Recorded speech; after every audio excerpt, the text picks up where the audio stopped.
Back at it again. What is going on, folks? I believe we're coming in hot here on Periscope and on the Facebook Live, making sure we're all going here. The Book of Faces. Folks, this is Chat 10 Sports. I'm Trey Wynn, Chase Green here. We are at the Casa de Wynn up in Cleveland, north of Chattanooga.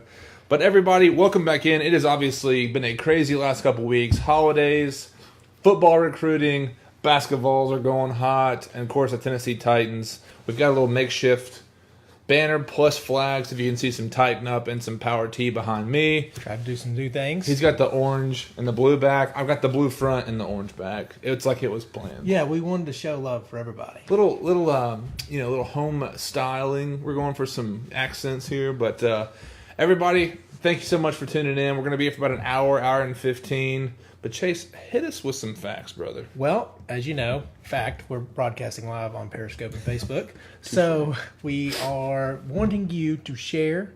We want you to like it. We want you to comment on it, whether it's good, bad, the ugly. We're going to have just the two of us tonight, so we want some more interaction. Throw it at us. Let us know what your thoughts are on each thing. We're going to be reading your stuff. Try to as much as possible. I know we get a little hectic sometimes in the comments and Periscope. Little distracted. A little bit distracted. You know, people make some pretty hasty comments. They make me laugh when I'll go back and look at them. Yeah, man, just find us on all of our social media pages. You know, if you miss it tonight, find us on Spotify. Yes. Recently acquired. Actually, chat10sports.com, I've kind of been picking at it a little bit, where it's the hub for everything. If you want to read our blog, if you want to watch our live show after the fact, or if you want to listen to our podcast, you can find all links there. So everybody share chat10sports.com. But also, it's a fantastic place. We're a website, podcast, live show, and also a community for fans. Yep. Vols, Preds. As you can see here above us, we have all the logos. But guys, it's been a fantastic week. We're going to start with some Vols news here and kind of break down and recap a little bit as far as Vols recruiting for this last week. Chase, I don't know about you. I'm pretty satisfied thus far in the early signing period of 2019. For sure. I know we've talked about it a little bit, but to be 5-7 and have top 15, I think we're 13 right now. We are number 13 right now, I believe. Yeah. So, like you said, I'm very, very satisfied, especially for the season we had. Everybody can complain. It's like, we missed out on this guy, we missed out on that guy. But, guys, we're 5-7 the year before we were 4-8. That's right. So it's a step in the positive direction. I think for me, it's, I think Jeremy Pruitt and staff went after some specific areas, and it was something that obviously size up front. Yep. Jackson Lampley had Wanya Morris. And Darnell Wright is scheduled to announce, I believe, January 5th at the All-American game, with a lot of other recruits who will be announcing then. Yep. But it's something, too, I think it'll be an interesting thing to see, especially the young players. And we have our Chat 10 Sports live thread that we were covering on the day of. But you got Ramel Keaton was the first one to sign on the day of. Jackson Lowe, Sean Brown, both tight ends, having some good size, but also kind of a good balance between size and blocking, and pass catching tight end.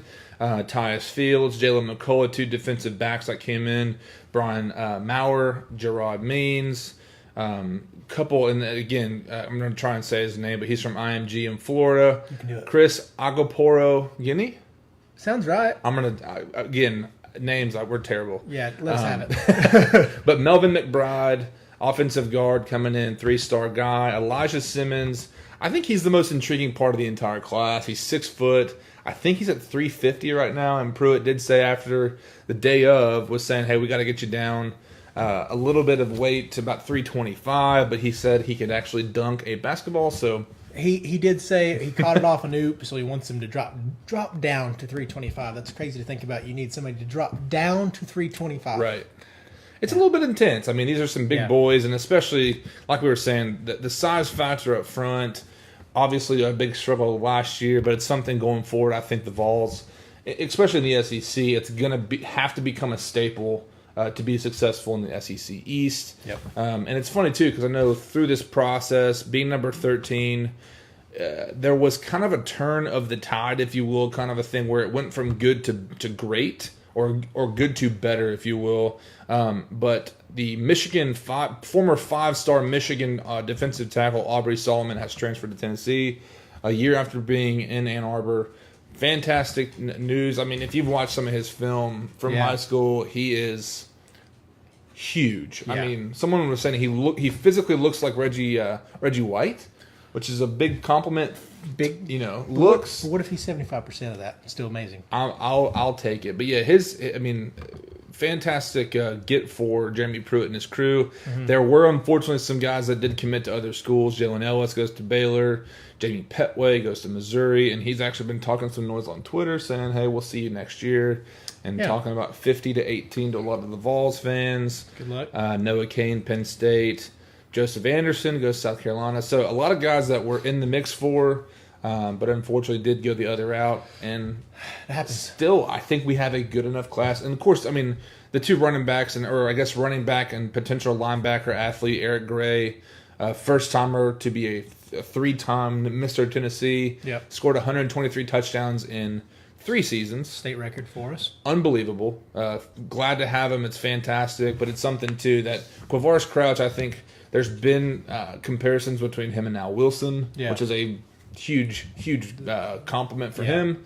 Hopefully they can live up to the hype. But I think the big test here is kind of the next step. Not that this class is finished, but let's start to develop these guys. Yeah, let's get. So that's why I'm kind of becoming more of a fan of the early signing period for these guys to get in early, go through spring practice, spring games, see what they're looking like against some of the better talent. I expect a guy like Wande Morris, Darnell Wright to come in and have an opportunity to start. Yeah.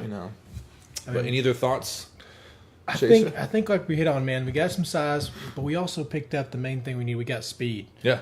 First thing we talked about when we walked in today was like, hey, we finally got guys that can move. That was one of our biggest struggles. As good as our secondary was for being freshmen, we got some pretty quick guys back there now. And now on the running back side, Eric Gray, he's not an absolute burner, but watching this kid, he's super quick. He's the shifty type. I've heard a few people compare him similar to Ty Chandler's game a little bit, but I think Ty's a little bit faster. So it's one of those. Eric's going to be an awesome addition to our backfield. So pretty pumped about those guys. Michael Hughes comes in and says, what about the quarterback from Florida? I believe you're talking. Let me pull up his profile here. But Brian Maurer. Yeah. He's a skinnier guy, but he did go to the Elite 11. He was, I think, 5 or 6 what he finished out at.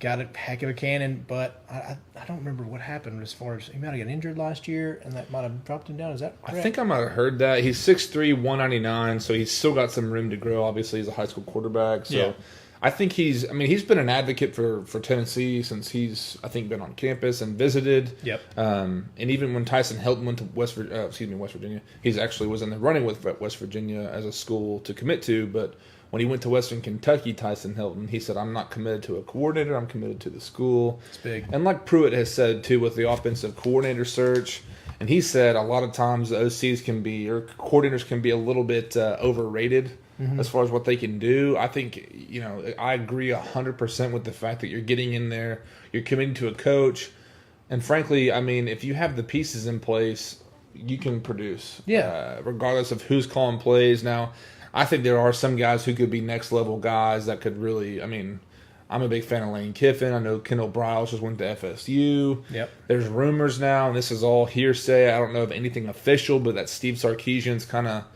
potentially that all signs are pointing to him becoming the offensive coordinator for Tennessee. Nothing's set in stone yet. And frankly, I appreciate my kind of take on it.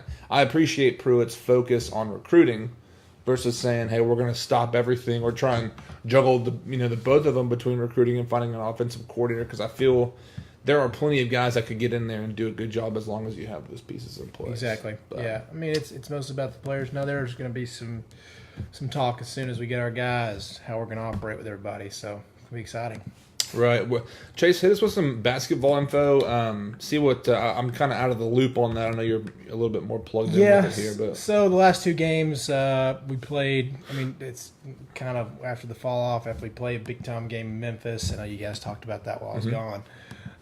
We have Samford, S-A-M. A lot of people get that confused. Sanford and Son? Samford. And then Wake Forest. What you're going to get in Samford is possibly a team that can win the SoCon, and they're going to be a team that you're going to get tested against. I mean, it really wasn't a test. They had a little run at the end, make it look a little better than it actually was. But those teams are the type of teams you're going to play week 1 in the tournament. Sanford could win the SoCon, and that could be a potential matchup. If let's heaven forbid, I think we're going to wind up with a 1 seed, but 2-15 matchup, something like that. That's what you're going to get in these guys. So coming out, dominating against them, and having the guard play in Jordan Bone that we've wanted to see. We needed that guy to step in. We needed that guard play. That's all you hear about in the tournament. That's who wins, is whoever has the best point guard. Well, we got 24-11. Right. So that's what you got out of Jordan Bone. He's played fantastic. And he's only had 2 turnovers that game. Comes out with an 18-point performance, 5 assists, 1 turnover against Wake Forest. I don't really know how good Wake Forest is going to be this year. It could be a very low-end, middle-of-the-road, at best, ACC team. Still, competitor than ACC. For sure. They'll beat somebody they're not supposed to. I'm glad that wasn't us. And I noticed, too, pull up their schedule one more time for me if you got it, because I know the last – I want to say, obviously Memphis was a huge game. Wake Forest, it seemed to be a little bit closer for some parts of the game from what I saw. And and even in the Memphis game, it seemed like there was a lot of turnovers by Tennessee, but they kept the 10-point lead throughout the entire game, it seemed. Yep. And they were able to overcome the, mistakes or kind of have that area to grow a little bit or get better throughout the game. But, it's an intriguing thing because, March will be here before we know it. Yep. Of course, we're close to starting the SEC schedule. Last game this Saturday against Tech, and then it's on to SEC play. Yeah, so we were just talking about 2 Christmases here and gone. About to be New Year's, but we're about to be done with the football season. Hopefully more far out for the Titans than sooner than later kind of thing or whatnot. But I think the BasketVols, people joke that we're Tennessee's a basketball school now. Yeah, a bunch of Neanderthals playing football. That's not us. They've we're just here to be happy and partake. But got some questions here. Who do we think is going to win Sunday? We're going to get to the Titans here in just a second. Yeah. I appreciate you guys sharing the show. Lee Wilcox coming in. But for the viewers who are watching right now, feel free to share the show. We usually do this Monday nights at 7 p.m. Obviously, our guy Kibby, Kurt McKibben, is actually getting married this weekend in Memphis. Yep. So give him, if he's happened to be watching, he's in Memphis right now, so we're kind of riding deuces here. But obviously Monday was a little Christmas Eve action. Yeah. So we were all with family. But I think next week as well, being the New Year's Eve, New Year's Eve, right? Yeah. I'm so mixed up right now. We'll probably do it in mid next week again, so keep an eye out for that. But again, all these things are on chat10sports.com. But any other Tennessee Vols relative topics? I think that's it, man. Just good recruiting week. I'm pleased with it. Yeah. I think we're both pleased with it. And there's still a lot of time between, because you better believe, I think Pruitt doesn't sleep. No, does not. I swear there's things of him popping up in guys' living rooms, taking photos when everybody else is doing something, elsewhere. But it's something I'm sure he is in the moment right now, probably making phone calls, even if it's OC related. I'm not in any hurry for an OC. That's a kind of a good topic. It showed that we don't really need it. But right. So, yeah, I'm with you.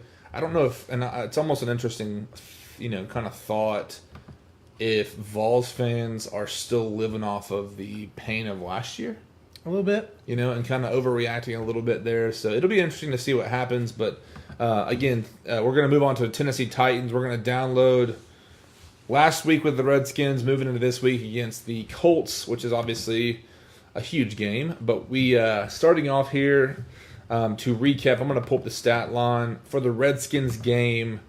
Bit of an ugly game, in my opinion. It was hard to hold on hope. I thought for a chunk of that time, it's like we are back to the Titans. Yeah. It's so Titans it hurt kind of thing. But just watching, there's obviously Mariota goes out. Derrick Henry somehow still finds 84 yards on the ground. Yeah. My biggest concern, I'm going to jump right into this thing here, but one of the topics that research I kind of did in the last couple of days is that Derrick Henry had 21 carries for 84 yards. Dion Lewis had 3 carries for 5 yards. I'm going to put this up in the comment section on Periscope and on Facebook.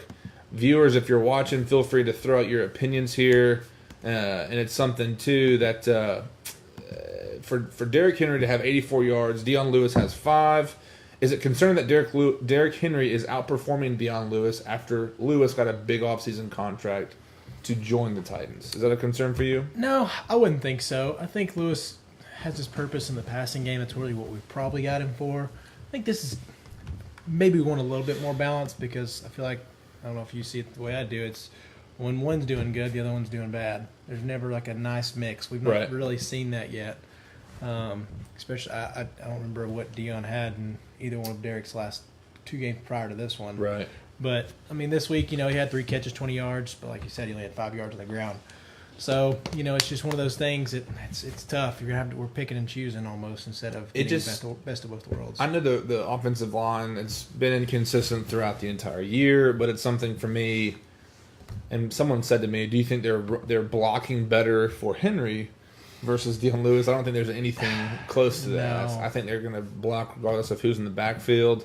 They want to do well, but it's something that, to me, it is a bit of a concern for the sake of this is the guy that you just signed, kind of like Malcolm Butler. Yeah. Are we spending our money in the right areas, and are we spending it wisely? Because a lot of times, I mean, you can get good names in, but if they're not producing, what's the future for it? Because I think a guy like Logan Ryan we brought in from the Patriots, I think he's lived up to his contract. I think he's brought his kind of weight for his worth or whatnot. But it's something for me. I want to see more from Dion Lewis, and I agree. His ability to convert on third downs, slip tackles, find those extra 3, 4, 5 yards, and great. But there's the outweighing. It's so much Derrick Henry and so little Dion Lewis. It's kind of like, well, are we going back to just a workhorse running back? Yeah, and having him. I mean, if he was in the slot, as a receiver, it's just one of those things to me. It's how can we use a guy like Taywan Taylor like that and not have to pay a guy like Dion Lewis? Yeah, that's for just sure. Kind of a thought and a concern for me, but it's just one of those things that just something that stuck out to me as one of the big kind of factors. Of course, it wasn't like a huge game for Derrick Henry to run all over the field, but that was one thing that still stuck solid. out. Still solid performance. He's still moving well, and obviously he's just been an absolute tear. An absolute tear. And there it is, folks. The first, we need a better quarterback comment. And Lee Wilcox, you're not by any means, we're not picking on you. You're a representation of a lot of people. Because I actually put up today the statistics to compare Steve McNair's first, I think, 5 seasons, Vince Young's, and then Marcus Mariota's. Mariota's actually doing better, obviously, than Vince Young, but even Steve McNair, which Steve McNair, for the record, did not play his first 2 seasons. He sat. Yeah. So he's done very well. In 3 seasons, he's doing just about the same as Marcus Mariota. By no means am I saying Mariota's better than Steve McNair, because I think that the holy grail of the Titans is Steve McNair. That era was what we all you hope don't and touch dream him. for. Yeah, you just don't talk trash about that. Yeah, I do not agree in the fact that we need a better quarterback. I think there are so many teams in this league that would pay lots of money to have a guy like Mariota. Yeah. His ability to run, he's a good passer. Just can't. I mean, even my kind of my debate with somebody in the comments today on that post, I would love to see what Mariota would do with Bruce Matthews, Fred Miller, Brad Hopkins. Yeah. I mean, there's some big name Benji Olsen of old. These are the legends of when Titans were in the Super Bowl. Yeah. Frank Wycheck's and Derek Mason's, those guys. It's hard to compare. I mean, it's definitely different eras as well, but I'm definitely not of the belief that we need a better quarterback. Not yet. Now, would I hate if we did go out and maybe draft a quarterback just to have some competition? No, not at all. Take a chance on maybe a second rounder or late first rounder. Heck, I don't. It depends on what we get as far as. You know how our boy JR does. He wheels and deals, and he might find some late first-round pick for a bunch of nothing, so who knows. So something else that happened in the game, and this has been, and for those that did not specifically see it, Mike Miracles on Twitter, Michael Herndon, actually pointed out that the block on Derrick Henry's 99-yard touchdown run against the Jaguars came from a pivotal block from Michael Pruitt. Now, that was kind of his, and I think he blocked the guy for 15 yards up the field, which led to Henry going 99 yards. But this week, obviously, against the Redskins, he did catch the game-winning touchdown. Yep. There's a little bit of hype happening with him. I know Pruitt. I know Vrabel's had a history with him coming from the Texans. My question for all of our viewers and for us as well is, are you buying the hype around Pruitt, or is this just a reach from the media to create a story? It's a little bit of reach. I do like a guy, especially what would he really be considered, our third, fourth string tight end after? Well, Walker. Who else is there? Johnny Smith. I don't know where Luke Stalker's been. Yeah. Berkser. And then Michael Pruitt. Michael Pruitt. So he's down there. Technically our fifth string tight end. But yeah, you love to see that guy. He's getting his opportunity on the field, and by God, he's making the most of it. Now, the Blaine Gabbert one, everybody and their mother all thought that ball was going to get handed off to Derrick Henry, so you can't get much more wide open than that. Now, Gabbert threw an absolute laser that didn't really need to be a laser, but he sure tried to get all of his power in there. So, but it was cool to see somebody like that who did have that 99-yard block basically for old D. Henry that he caught him a touchdown pass. It's pretty awesome. Yeah, good for him. I mean, I think he actually had a couple catches, maybe one catch, actually 2 catches, 29 yards. Yeah.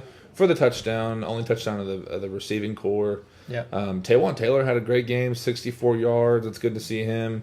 I know today he did talk to, I believe it was Teron Davenport, saying that when a guy like T.Y. Hilton is lighting it up and having great games like the Week 11 matchup against the Colts, you want to go back out there and have an equal game. Yeah. And you can't fault the guy for that. I think for me, I know Mariota officially was back today. He was limited in practice.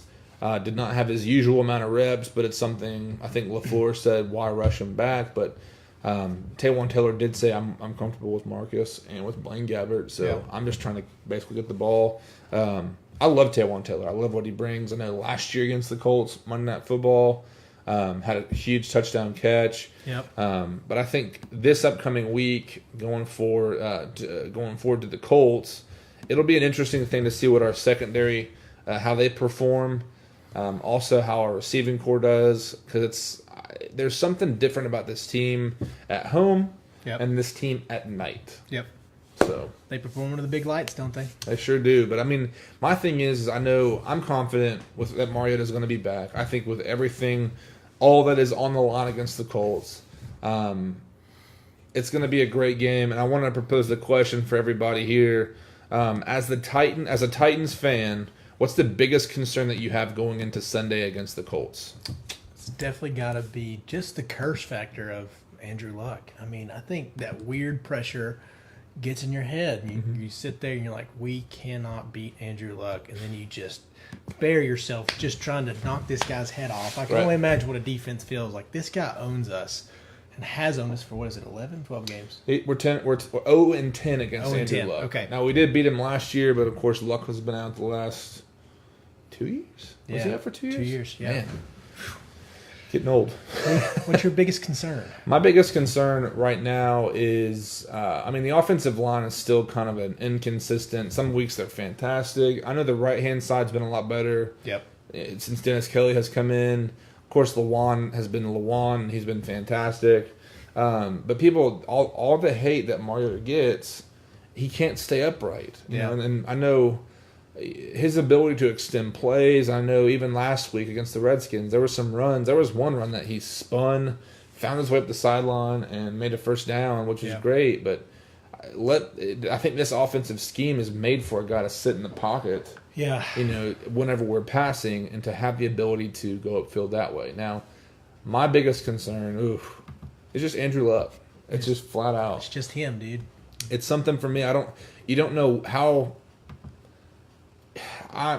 You just don't know. I mean, because again, the inconsistency of our team, their team that they went 1 for 5 the first 6 games, and they've won 8 out of 9, I believe it is. So it's just kind of one of those things. Like obviously, the Colts have been consistently good the second half of the season, but Andrew Luck is an elite, I'd say top 5 quarterback in the league. You look at his stats right now. I mean, how many games in a row did he have 3 touchdowns? I think it was like 8 games or 6 games in a row where he had 3 touchdowns.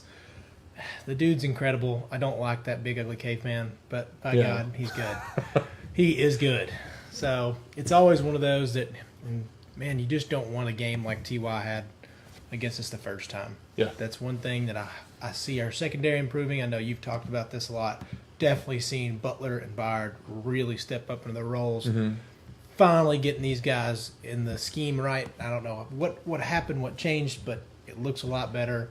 Butler got his interception last week. Right. And, it's just one of those things that I think that if we can slow down that TY train that ran all over us last time.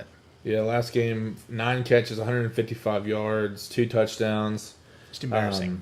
Just embarrassing, guys. Yeah, Marlon Mack had 61 yards rushing, 30 yards for Jordan Wilkins, and then, of course, Luck had almost a perfect 143. I think that's kind of okay. He was 23 for 29, 297 through the air and 3 touchdowns.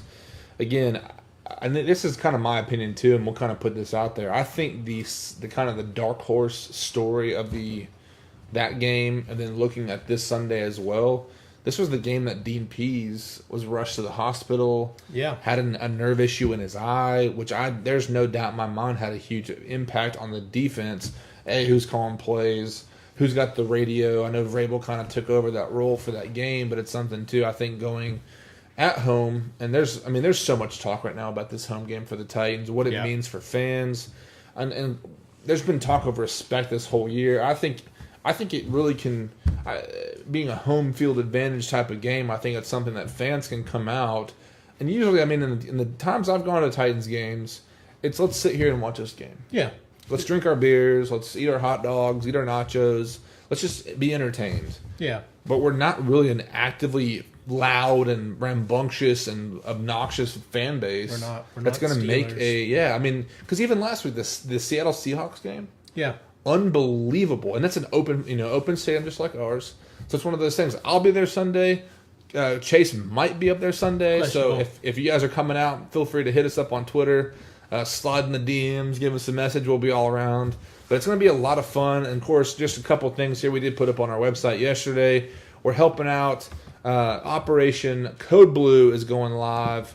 Everybody is wearing baby blue, and to try and give the code blue that I remember. Vincent Love on Twitter has been kind of taking over that role of getting that going for a fan base effort for us to be able to show up and have that baby blued out stadium. But also there's going to be another crossing of the bridge, the pedestrian bridge, meeting up at 6:20 on the Nashville side of the river to walk across. NBC is going to be there to film it, which is pretty awesome. So we'll be doing some Remember the Titans, and then some chants, and just getting loud and hyped for the game, and then, of course, all the tailgating you could ever want. Yeah, Sunday afternoon tailgating. Yeah. You just don't get that atmosphere a lot in Nashville, and you can definitely see people are getting hype about it. This is a playoff game essentially, so it's going to be exciting to be there. But yeah, and it's something too. I think Lee Cox comes in and says, "First time seeing you guys, and I like y'all." Anyway, we appreciate it. Thanks, Lee. Still pretty new, getting our sea legs, if you will. And then Karen O'Keefe, which Titans team will show up? That's a huge question. That's a big concern. Is it going to be Derrick Henry, 200 and some yards rushing, or even 150 yards rushing? Yeah. Is it going to be Mariota's game? And that's something too. I think a lot of fans have kind of reverted back into this Mariota hate streak because Derrick Henry's had so much success that it's something that do we need Mariota? Is he that big of a factor? And to be honest, I think last year against the Jaguars in Week 17 at home, what happened? He showed up. Stiff-armed Barry Church into the ground. Who's since been released by the Jags. Yeah, I don't know if you knew that. He's gone. Poor Barry. Yeah, that stiff arm changed his whole career. I think. All the guys that Derrick Henry stiff-armed at this year, there was a little joke on Twitter that he was saying, I told you guys. Of course, Jalen Ramsey wasn't going to be a part of that, but yeah, Karen O'Keefe, I'll be on the bridge. Everybody, be at the bridge, 6:20 Central Standard Time. Obviously, in Chattanooga, we're on Eastern Time, so don't be confused. We did share the event page on our Facebook and on our Twitter. So find that. It's also on our website, all the information that you need. Nick Shepard is the fan that's been kind of giving the effort to that and kind of heading that up for. It's not a Titans thing. This is all fan stuff between taking over the bridge and between Operation Code Blue. So it's going to be a lot of fun to be over there. But let's get back to the game. Let's look here. My question for everybody, and kind of moving on here, is how confident are you going into Sunday against the Colts? You want to win to 10? Do you want to give me a 0 to 10, and you can say 0 if you don't, if you're not feeling the confidence level. But I'm trying. I'm really trying to be confident because I think that at home, at night, our team likes to show up, and by God, you just feel like surely it's going to end. Surely this drought is going to end. So, I hate to be middle of the road, but I'm going to say a 5. It's not very high. I just know Andrew Luck's got our number, and I don't know. They want it as bad as we do. I think overall they might be playing better, more consistent. So it's just we'll see. I'm going to say a 5. Where are you at? I'm not far off of that. I'm probably no more than a 6. Yeah. No less than a 4. But again, and Brooks Jones comes in on Facebook, 7 for him. Roy Powers, a 5. But like Karen said, I just don't have a clue of which Titans team is going to show up. Yeah. We're not 100% sure if Mariota's playing. Jarrell Casey's out. That's a big concern for me. Jack Conklin's gone. Logan Ryan's gone. Of course, Delaney Walker. A lot of our key pieces, even Jonathan Cyprien being out, it's something that there's a lot of injured players on this team. Low depth. And of course, I know even today Chris Sims went on air and on I think Pro Football Talk with I forget his name, but just said I don't think there's an elite player on this team. I don't think they deserve to be in the playoffs. Ouch. The Titans, it's and I get it, but it's one of those things. He's not 100% right and 100% wrong. They've been so inconsistent this year. It's very difficult to jump in and say, hey, like an Andrew Luck, he is consistently putting these numbers up. And of course, Mariota, I love the guy, but you're not even close. Yeah. So it's hard to say, but it's something to a lot of football to play, a lot of proving to do. I think even for Vrabel, we put up a poll asking if you're satisfied with Mike Vrabel's performance this year. And we had a yes, said sure, but he still has a lot to prove, and then a no. Didn't get a single no unless there's some troll out there. But it's one of those things. I think Vrabel still has a lot to prove. Yeah. But at the same time, this team has been very much set back with a lot of injuries. Yeah, especially it's terrible timing too. Mm-hmm. Losing Casey and Logan Ryan. With Logan, you just have somebody that's going to cover the slot so well, and you're almost interchangeable based on speed matchups with Adoree and Logan. Because I guess Butler still is our number 1, so it just all depends on matchups, and it's kind of tough losing that solid. It's hard to call him a 2 because of the way we use them. Right. So, it's just a scheme thing. So it's going to be tough not having Logan this game. Hopefully that doesn't come back to hurt us too bad. Right. Hopefully we got some guys step up, have Vaccaro, all those guys come in. LaShawn Sims, I think he's been said before that he's a guy that could start for another team in the league. Yeah. It's kind of hard to get in there behind Malcolm Butler, Adoree Jackson, and Logan Ryan. But you have a team that's low on solid quarterbacks. I think he can be that guy. Mm-hmm. It's a big test this week against Andrew Luck and T.Y. Hilton. Of course, there's a lot of other guys that Eric Ebron's still. I think he's still in the concussion protocol. So it's going to be a big, huge test. But Brooks Jones comes in and says again, you follow sports teams to believe in them in moments like this. Oh, sure.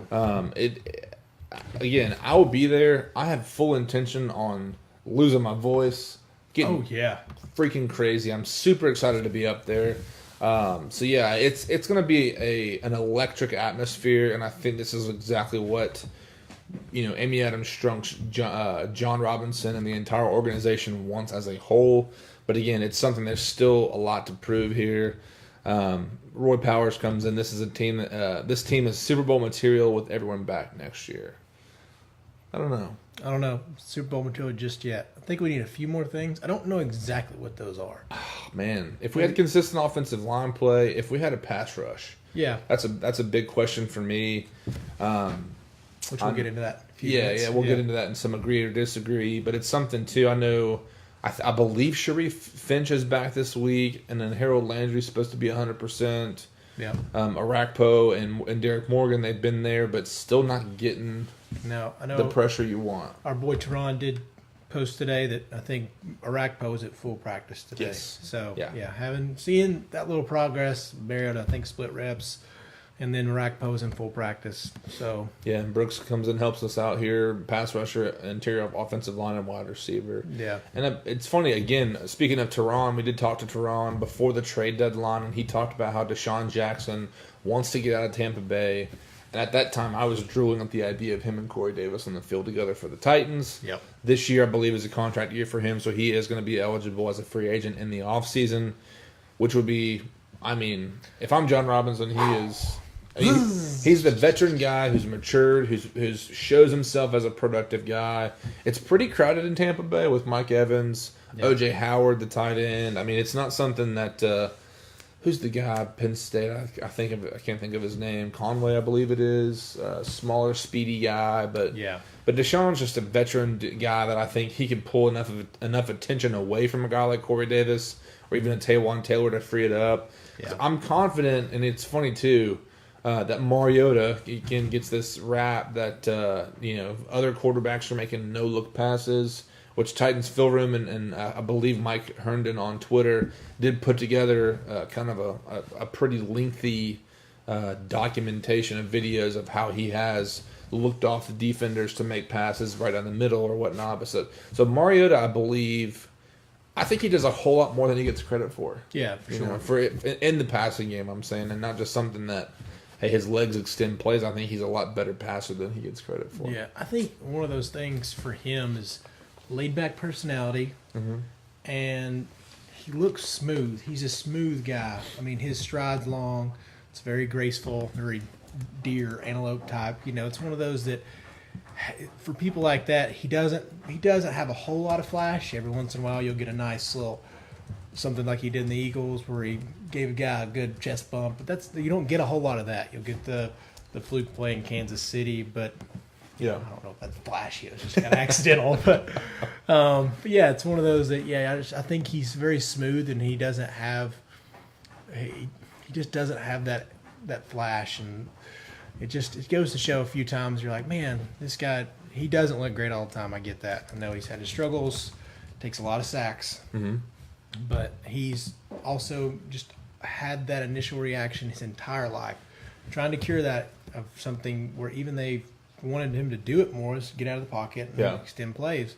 So that's his first initial reaction, but I think a lot of scheme has been kind of containing him.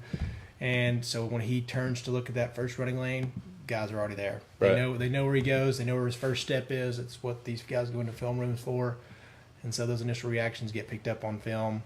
And so I think that's why it's a lot of his sacks, because whenever he does get out, he'll dip it off, and a lot of times he breaks tackles. But if you already know where he's going to make his first step and his first move, once he's ready to extend, it's tough to get out of there. But to see him do what he did against the Cowboys, there was one pass where he threw, I think, a seam route to Jonnu, and it was just on a rope, man. Yeah. That was one of the best passes I think I've seen from him.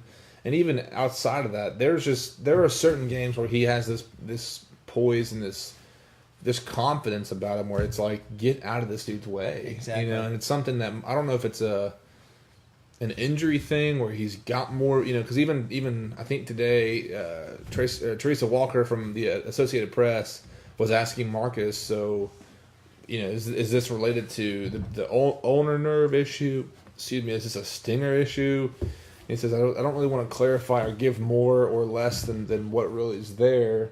I don't know if he has more issues, obviously, since the Dolphins game where he got the initial nerve issue, if that's been 100%, healed up, or if it's been a thing that he's just not leading on for the sake of not letting defenses know if he's hurt or what's really going on. But there's just some games whenever he's on and it's like, this game is ours. Exactly. And there's some games where the Titans in general are just like, well, I thought the Redskins was one of those games where it's like, we're going to lose this, and next week doesn't matter. Let's just go into the offseason and hope for the draft, and we're hosting, so let's have a good time. So I'm glad they didn't wind up being that. And like we talked about, he's had games like in Philadelphia. How many dimes did he drop in that game? It's like, my God, this guy can really freaking sling it. He can move. He does have that factor, I think, of every team knows when Marcus is playing versus Gabbert, everybody's like, I won't see a whole lot of production swing. We might not. Or you might get the Marcus of Philadelphia, or you might get the Marcus of, there's been 4 or 5 games he's had. You're like, wow, like you said, get out of his way and just let him do his thing. So, I don't know. We'll see, man. I'm going to write a question here for 1 second. While he's doing that, let's also congratulate Trey Wynn on getting some info today. Your boy is having a boy.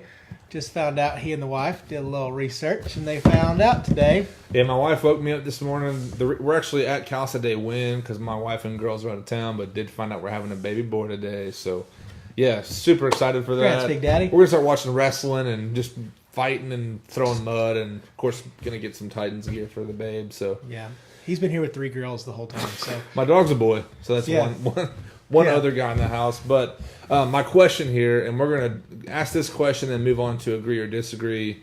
In your opinion, who has to step up this Sunday for the Titans to win?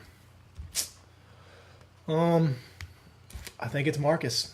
I think we're seeing some good production out of Derrick Henry. I don't think you're going to get, 230 or 170. Yeah. So I think you have to see Marcus play his game, man. He may not have to have 350 yards, but I do think he's going to have to make some throws. I don't think they're anything special on defense. I think they're better than they have been. But I really think Marcus is going to have to do some dissecting, and I think that Taywan and Corey have to just play better also. I just think that I think our passing game just in general has to be just a little bit more to show that.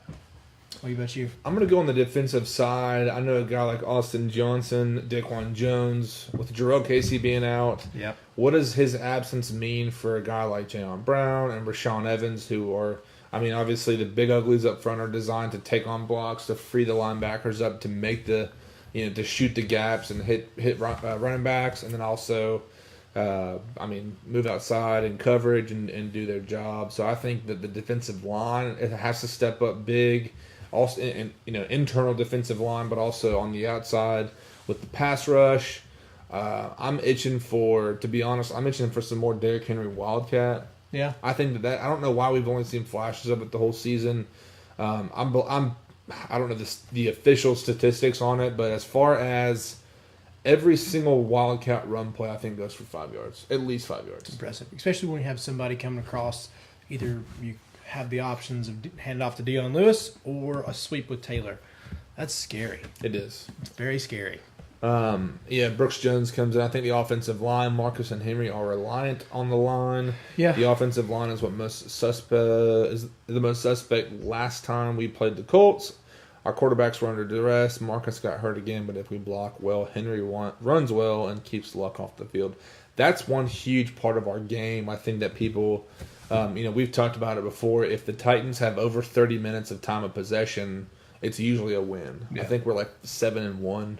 Or a good record, I would say. Win boring. But that's something, too. We have to convert on third downs. We have to be able to get those 3-4 yard, 5 yard runs. Yep. On first down, I want to see, I know there's been some criticisms of Matt LaFleur of not passing on first down, just handing it off, and it's a little bit predictable. But again, I think even with Mariota's injury, I think having him on the outside perimeter and having Henry run the Wildcat would be fantastic, just to extend the plays, keep the Colts defense on the field. But yeah, that was just something there's so many questions you could ask going into this week. But it's just something too. I think it'll be obviously a tall task. But with that said, we're getting about 15 till here, but we're going to move on to our finale, our segment that we do every single week called Agree or Disagree, where we throw out some hot takes and we want you to give us your opinion, reaction, your hot take and response. Yeah. So yeah, feel free. I'll post the questions. Take a second to think about it. But if you want to come at us, these are not necessarily our opinions, but just in general things that we've seen on the Twitter bot, on the book, the book of faces, on the interwebs. So feel free to message and say, hey, this is terrible. But first and foremost, we're going in hot and heavy, and we're gonna get some tomatoes thrown at us for this one. I love it. But in light of our conversation about Derrick Henry, agree or disagree, John Robinson should trade Dion Lewis.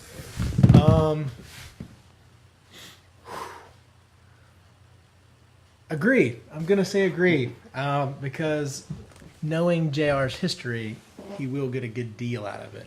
So I think in light of that, yeah, I think so because we're just not getting double production. We're not getting good. We're getting good or bad or nothing from one or the other.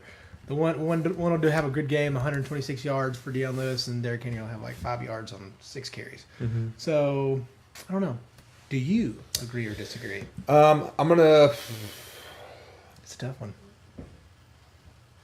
I'm just thinking I'm gonna disagree simply because if he's gone, David Fluellen is obviously injured, and if he was there, that's a pretty significant drop between a top tier back like Derrick Henry and going to a guy like Flu Season, who's been helpful. He's solid in special teams play.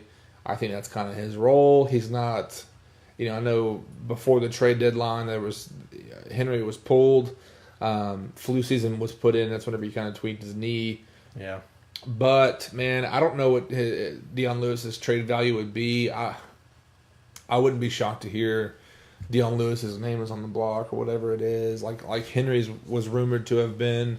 But, yeah, for the record, I'll disagree for the simple sake of we have to have, again, this is a league that has dual backs and not just a workhorse anymore. So yeah, it'll be fun to see what comes of it. Okay, pick you one, brother man. I'm gonna go right to the next one here. I like this one. Agree or disagree? It's time to let Derek Morgan and Brian Orakpo walk. I'm going to agree. This is my hot take. I think these guys. It always sucks to see these guys who, we drafted Derek Morgan, and of course Orakpo came from the Redskins. It's hard to see these guys that you've had for so long, been so good for the team, been good for the community. But frankly, guys, this ain't no charity, man. This is football. We're trying to win games here. And even if you watch, them two in particular, it's something that the productivity or lack thereof is, you can't miss it. Yeah. I mean, there's no push on the outside. Even if you watch Orakpo, he might get his hand up every now and again, but it's just something that there's no penetration from the outside gaps. But it's something to... and Brooks comes in here, says it would be fine to keep one of the guys for veteran leadership for young guys, but which one of those guys do you keep?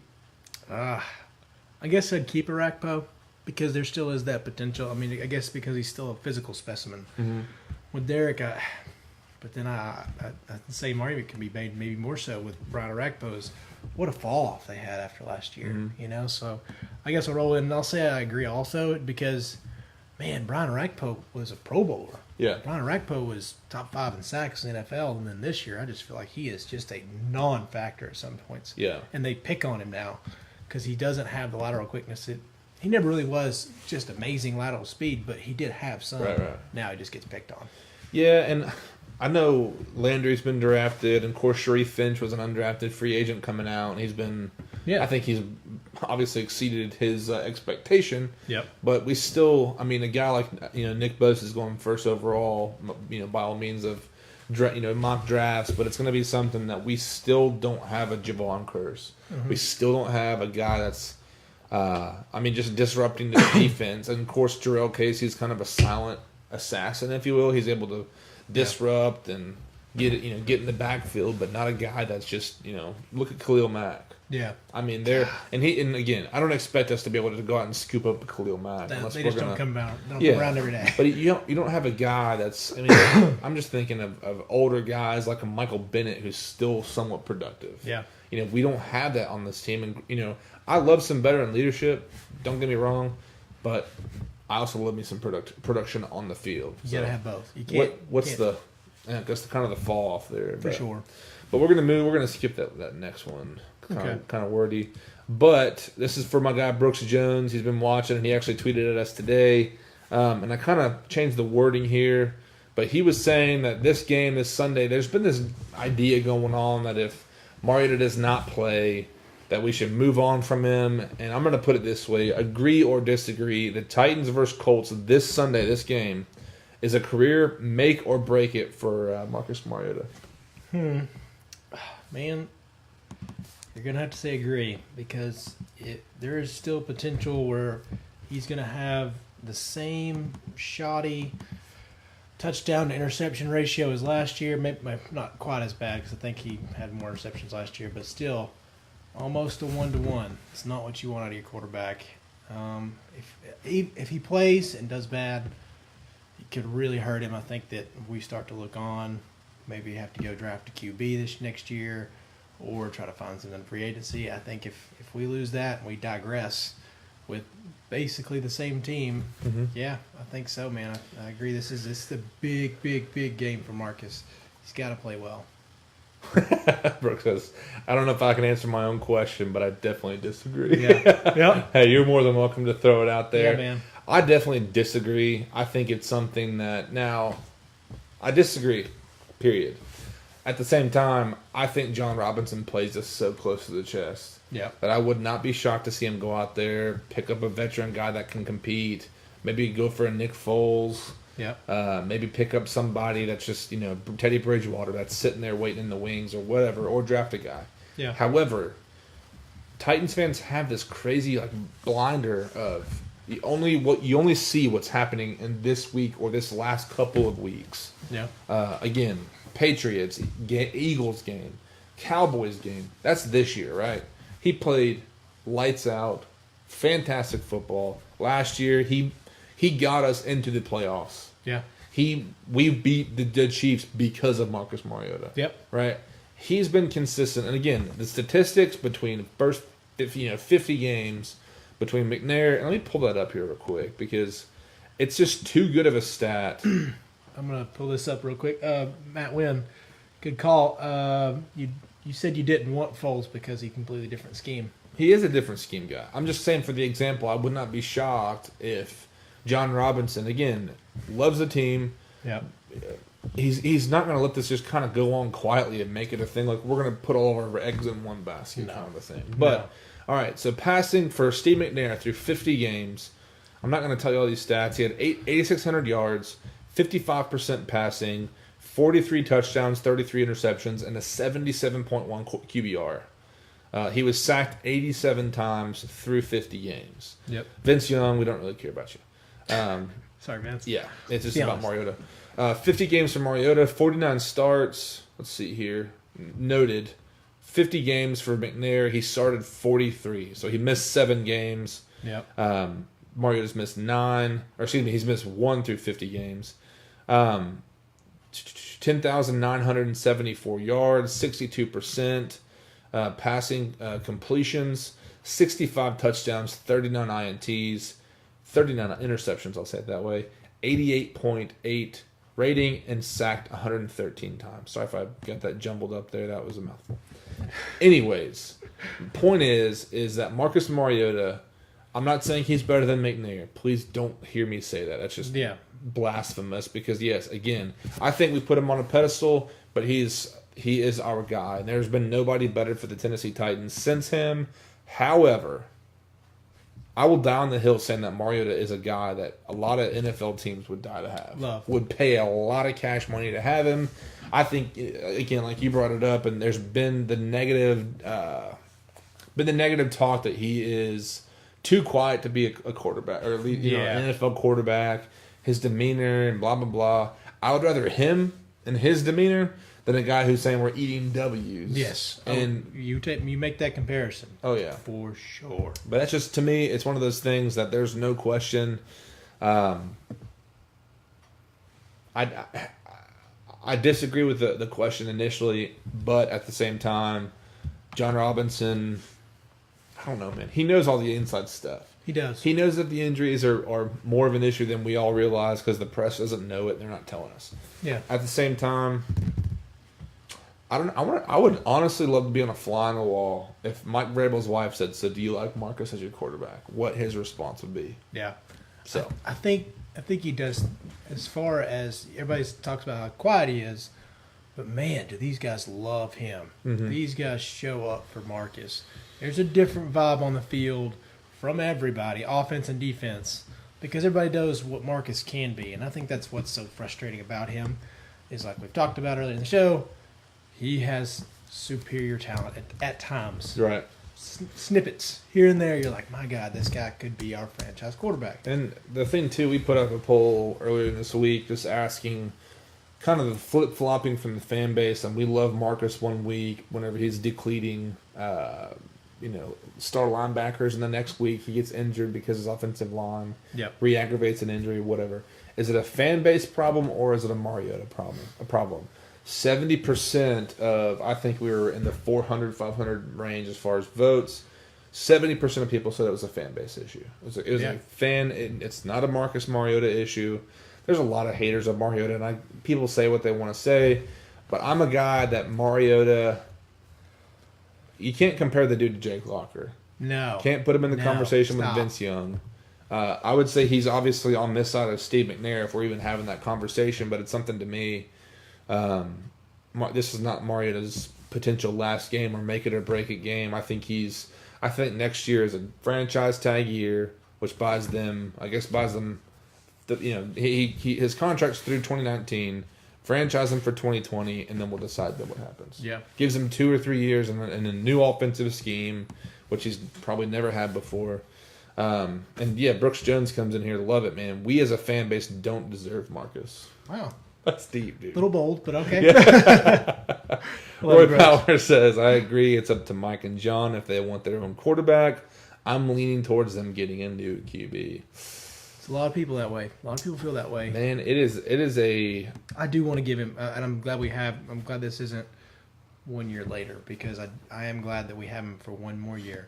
We have that 2-year period in the 4 system, and that's when you see these huge jumps. I get it. We had an off season with him. We had the full season, but then you get one more off season, and that's where you see guys make humongous jumps in his system.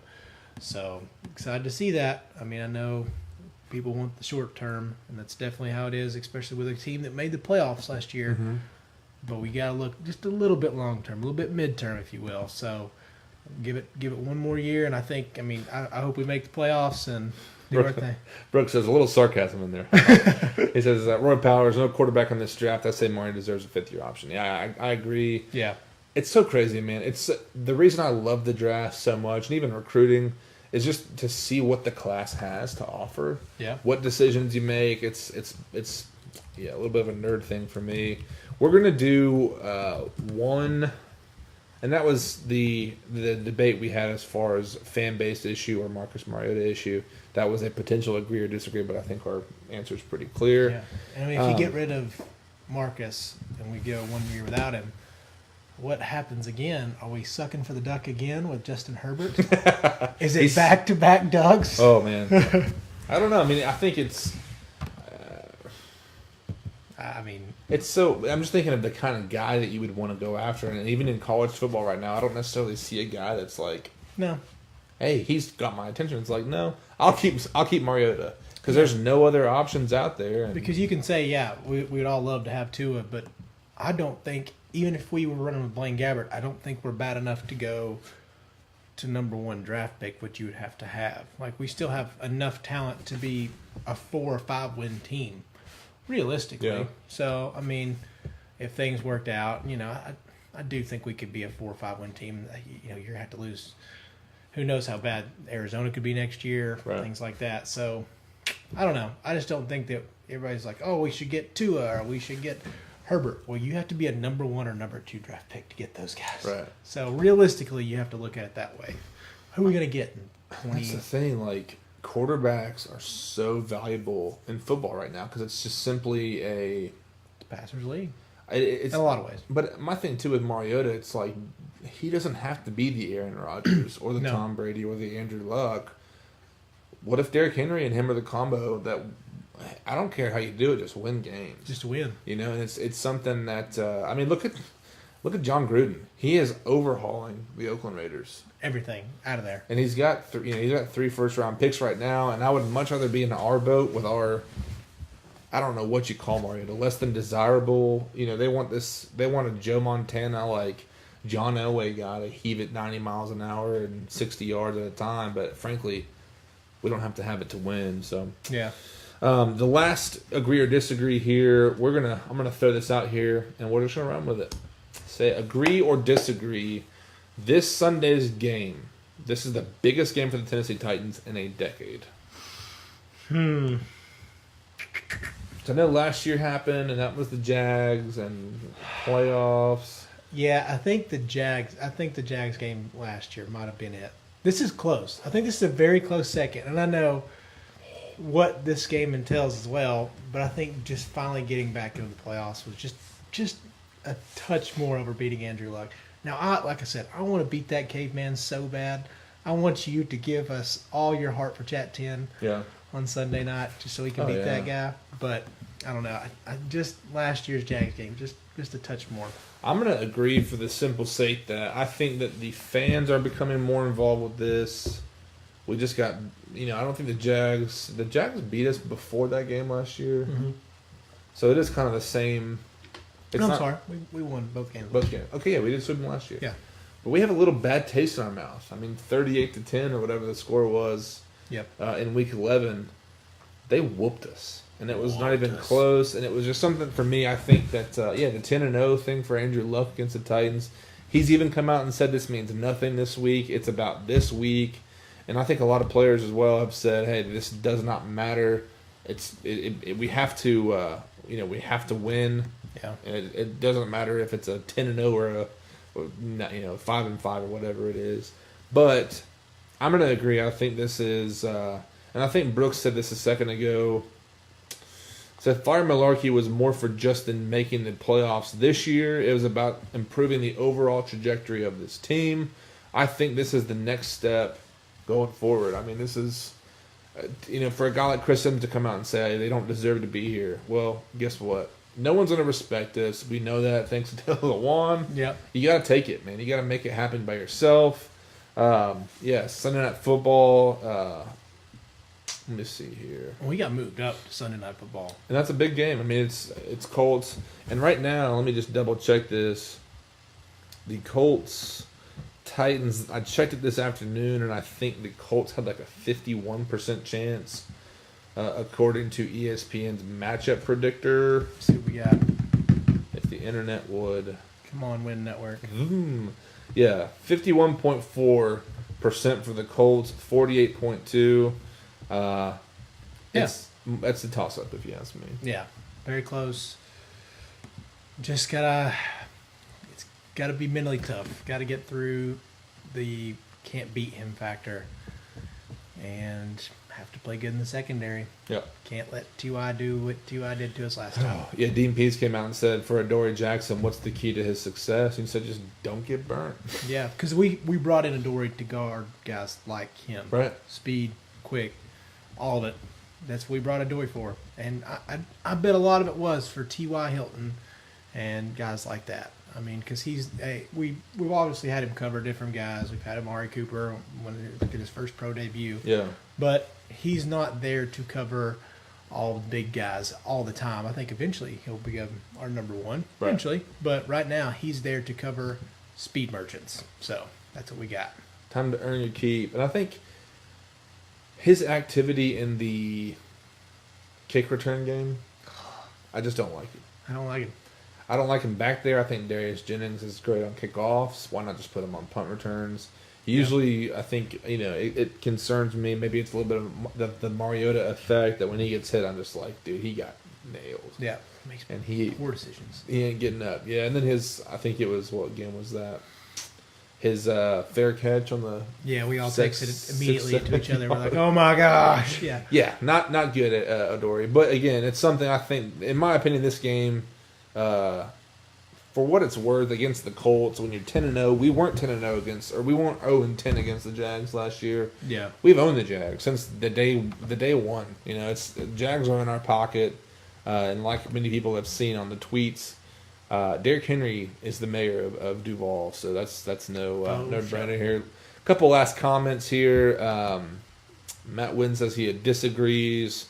Brooks says, for the first time on Sunday Night Football since 2009, so NBC thinks this game is more important than last year. Besides that... Yeah. And these two guys are just going at it. But guys, It's gonna be huge.